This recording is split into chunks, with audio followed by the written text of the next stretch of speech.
வணக்கமே Madhan voice பார்க்கலாம். ஏய் சக்தி, நான் உன்னை விரும்பலை, உன் மேலே ஆசைப்படல, நீ அழகாக இருக்கேன்னு நினைக்கல. ஆனால் இல்லை நந்துருமோனே, பயமாக இருக்கு. நல்லா யோசிச்சு சொல்ல. இங்கே உங்களுக்கும் இந்த கல்யாணத்தில் இன்ட்ரெஸ்ட் இல்லை, எனக்கும் இன்ட்ரெஸ்ட் இல்லை. இப்படியே நிறுத்தி ஆகணும். சுமாரி இப்போ என்ன செய்ய, இப்போ என்ன செய்ய? Open heart surgery is not violence, it's just a treatment. ஏய் நான் தாண்டா சிவா, உனக்கு சவால் விட்ட விளக்கு என்ன நான் தாண்டா. நீ நம்ம பெரியதுதான் என்கிட்ட மோதி பாடுறா. என்கிட்ட ஏய் எனக்கே ஷட்டராடா. என்ன எழுதிருக்கு? இது உங்கள் சொத்து. மேல படி.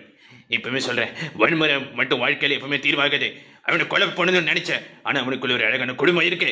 என்ன பண்ணாலும் எந்த இடத்த போனாலும் உன்னை நான் திருத்துவேன். அது என்னமோ தெரியலங்க, எல்லாரும் வீட்லையுமே எல்லாரும் யார் லிஃப்ட்ல போனா அவங்களுக்கு வேலை செய்யுது, நான் லிஃப்ட்ல போனா மட்டும் எனக்கு பண்ணி நிற்க மாட்டேங்குது. என்ன பண்றது? வீட்டு வாசப்படி கட்டல, அது என்னமோ தெரியல. என் வீட்டுல